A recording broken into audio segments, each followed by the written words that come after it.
ladang yang berumput hijau, Ia membimbingku ke air yang tenang, Ia menyegarkan jiwaku, Ia menuntunku di jalan yang benar, oleh karena namanya. Sekalipun aku berjalan dalam lembah kekelaman.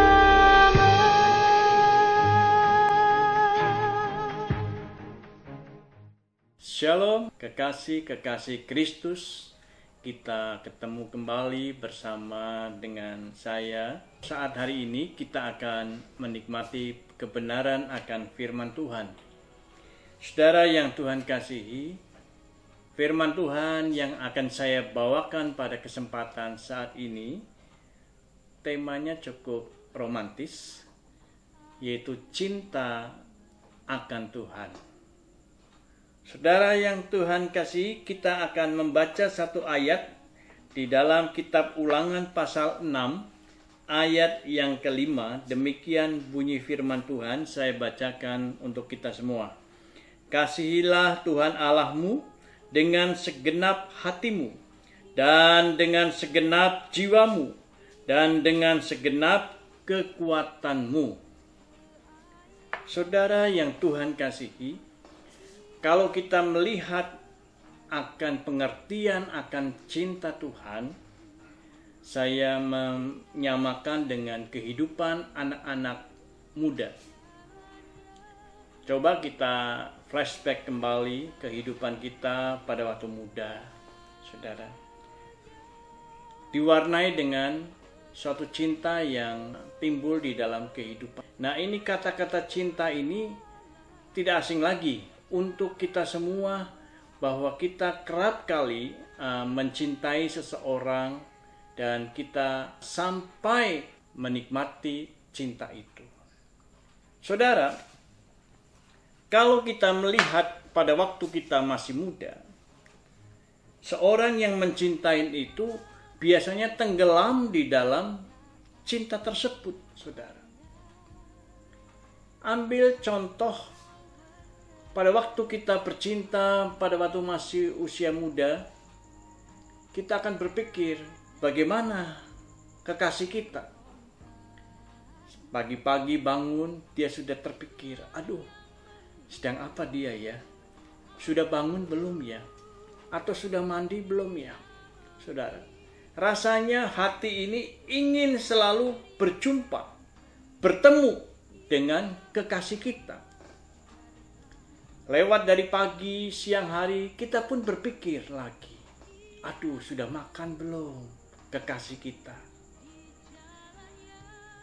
Pada waktu kita mencintai orang itu, hati pikiran kita ini penuh dengan kehidupan orang yang kita cintai. Malam hari kita mau tidur, aduh saudara, kita akan berpikir tuh, sedang apa? Sudah tidur apa belum? Ya, perasaan hati kita selalu memikirkan apa orang yang kita cintai. Demikian juga saudara, pada waktu kita mencintai Yesus. Pada waktu kita berkata, banyak orang siapa saja berkata, aku cinta Yesus. Nah, cinta yang bagaimana? Cinta yang seperti apa yang engkau katakan bahwa aku mencintai Yesus? Saudara, apakah hanya dari mulut, bibir, lidah kita saja yang fasih berkata-kata bahwa saya mencintai Yesus? Tetapi kenyataannya, saudara, orang yang benar-benar mencintai Yesus atau mencintai Tuhan, itu sangat berbeda dengan apa orang yang berkata bahwa saya cinta Yesus, saya cinta Yesus. Jadi seolah-olah lidah kita ini hanya fasih berkata mencintai Yesus. atau kita meniru perkataan orang atau kataan pendeta, cinta Yesus, sehingga kita latah dan kita tergoda untuk berkata, saya cinta Yesus. Tetapi bukan hanya sekedar basa-basi kita berkata mencintai Yesus. Orang yang mencintai Yesus, adakah hati pikiran kita, adakah perasaan kita, hati kita, dan pikiran kita? Sekali lagi saya katakan, pernahkah kita berpikir, memikirkan, apa sih yang saya cintai? Adakah kerinduan saya ingin berjumpa dengan Yesus? Ada harga yang harus kita bayar, saudara. Bukan hanya sekedar kita berkata-kata. Orang banyak bisa berkata-kata seperti itu. Tetapi kenyataannya, arti mencintai Yesus, kita harus bangun pagi. Kita harus ada suatu kerinduan, keinginan, dipenuhi dengan perasaan Yesus, dipenuhi dengan hadirat Tuhan, dipenuhi dengan kemuliaan Tuhan. Saudara, adakah itu pada saudara? Saya punya moto, no Bible, no breakfast. Sebelum saya membaca Alkitab, tidak ada makanan atau nasi atau apa saja yang masuk ke mulut kita. Saya mempunyai kerinduan dipenuhi oleh Tuhan. Saya mempunyai kerinduan membaca surat cinta yang ada dari Tuhan. Saudara, ataukah saudara bangun pagi-pagi sudah berpikir, mana kunci toko? Mana kunci mobil? Mama, mana kopi? Sudah disediakan belum? Saya sudah kepingin minum kopi.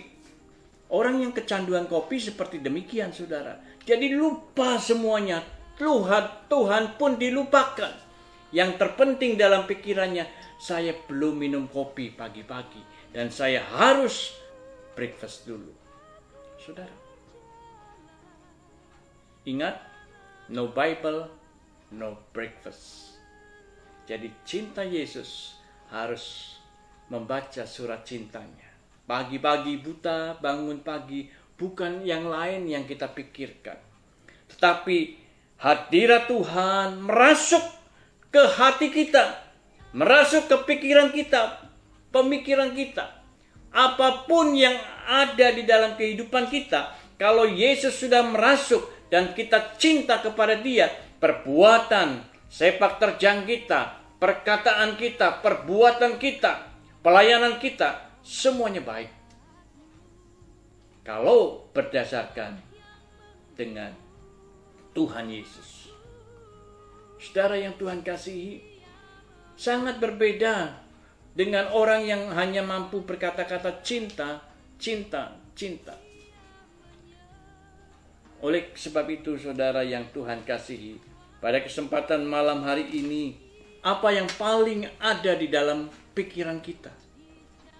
Pada waktu kita bangun pagi-pagi, apa yang saudara pikirkan?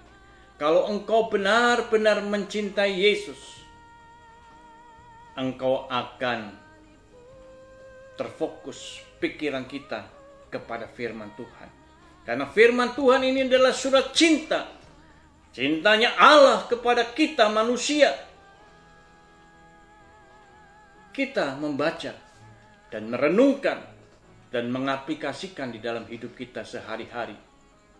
Baru saudara bisa berkata, saya cinta Yesus. Tetapi kalau saudara pagi-pagi pikiran saudara tidak ada memikirkan Tuhan sedikit pun, jangan kau berkata, aku cinta Yesus. Jangan berkata, I love you, Jesus. Sangat jauh bedanya, saudara. Ada banyak orang yang terfokus, pikiran kita, energi kita terbuang untuk hal-hal yang ada di depan mata kita. Artinya, seperti setiap hari kita bekerja, bangun pagi-pagi kita sudah ketakutan terlambat untuk cepat-cepat bekerja, mandi cepat bekerja. Yang lainnya lagi, cepat-cepat buka toko, takut tersaing dengan toko-toko yang lain. Kemudian apa lagi?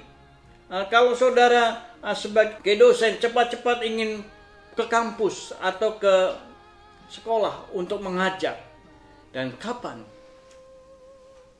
pikiran kita bisa terfokus kepada Tuhan? Saudara yang Kristus kasihi, harusnya dari bangun pagi-pagi saudara, kita adakan waktu saat teduh kepada Tuhan. Kita berkata, thank you Lord. Terima kasih Tuhan. Engkau sudah membangunkan kami. Engkau sudah memberikan kekuatan yang baru pagi ini untuk kami.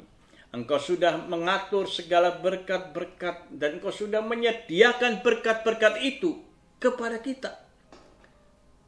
Saudara, orang yang mencintai Yesus, itu Yesus sudah menyediakan berkat-berkat spesial untuk kita.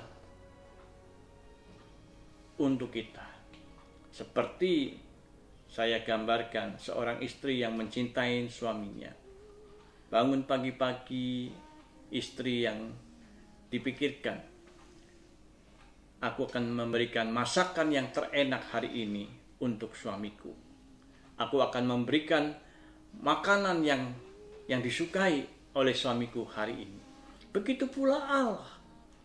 Kalau kita benar-benar mencintai Yesus, saudara yang Tuhan kasih, Allah sudah menyediakan berkat-berkatnya itu untuk kita yang mencintai Dia. Saudara yang Tuhan kasih, kembali lagi ada suatu pertanyaan, apakah kita tidak boleh untuk memikirkan orang lain, memikirkan keluarga kita, anak-anak kita, kemudian pekerjaan kita, apakah kita tidak boleh? Oh, saya tidak melarang untuk hal itu. Boleh-boleh saja kita memikirkan hal-hal yang lain di luar Tuhan. Tetapi saya membatasi porsi daripada pemberian presentasinya harus Tuhan yang lebih besar. Tuhan yang paling kita utamakan. Bukan suami kita sekalipun. Bukan istri kita sekalipun atau anak-anak kita. Tetapi kalau kita prioritaskan Tuhan, kita artinya mencintai Tuhan. Kita mencintai Tuhan walaupun itu keluarga kita sekalipun. Saudara yang Tuhan kasih, saya katakan, pemikiran kita hanya Tuhan yang kita cintai. Dan kalau Tuhan itu di number one kan, saudara, saya katakan, Tuhan akan mencurahkan berkat-berkat itu. Apakah kita percaya bahwa orang yang mengutamakan Tuhan, itu hidupnya akan dipimpin oleh Tuhan, akan diberkati oleh Tuhan? Orang yang menomorsatukan Tuhan, yang mencintai Tuhan lebih daripada segala perkara. Firman Tuhan berjanji akan memberkati kita. Ulangan pasal 6 ayat 10 sampai dengan ayat yang ke-14. Demikian bunyi firman Tuhan. Maka apabila Tuhan Allahmu telah membawa engkau masuk ke negeri yang dijanjikan dengan sumpah kepada nenek moyangmu, yakni Abraham, Ishak dan Yakub, untuk memberikannya kepadamu, kota yang besar dan baik yang tidak kau dirikan, rumah-rumah penuh berisi berbagai-bagai barang baik yang tidak kau isi, sumur-sumur yang tidak kau gali, kebun-kebun anggur dan kebun-kebun zaitun yang tidak kau tanami. Dan apabila engkau sudah makan dan menjadi kenyang, maka berhati-hatilah supaya jangan engkau melupakan Tuhan yang telah membawa kamu keluar dari tanah Mesir, dari rumah perbudakan. Engkau harus takut akan Tuhan Allahmu, kepada Dia haruslah engkau beribadah, dan demi namanya haruslah engkau bersumpah. Janganlah kamu mengikuti Allah lain dari antara Allah bangsa-bangsa sekelilingmu. Saudara, Allah sudah menyediakan tanaman-tanaman, sumur-sumur, rumah-rumah yang bagus berisi yang mewah-mewah, Allah sudah berikan kepada kita. Oleh sebab itu, saya yakin dan saya percaya, semakin engkau mencintai Yesus dengan bulat hatimu, dengan kesungguhan hatimu, engkau akan selalu diberkati Tuhan. Kemanapun engkau pergi, tanganmu akan menjadi berkat buat orang lain. Pekerjaanmu, perkataanmu menjadi kekuatan buat orang lain. Pada waktu kapan? Pada waktu engkau tidak pudar cintanya kepada Tuhan. Kesempatan malam hari ini, saya bisa bawakan lagi dalam Matius pasal yang ke-6. Injil Matius pasal yang ke-6, ayat yang ke-33.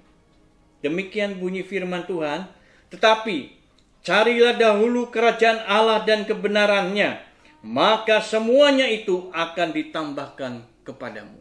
Cari dahulu Allah dan kebenarannya. Hanya satu, yaitu Yesus. Di dunia ini tidak ada yang benar kecuali Dia. Kalau engkau mencari Dia, engkau akan mendapatkan segala-galanya. Semuanya sudah Tuhan cukupkan. Tuhan berikan kepada kekasih-kekasihnya. Orang-orang yang mencintai Yesus berjalan dengan mengucap syukur kepada Tuhan. Karena Allah yang kita sembah, Dia Allah yang mencintai kita, yang memperhatikan kita, dan Allah yang memberkati kita. Hari ini, esok, dan akan datang. Tuhan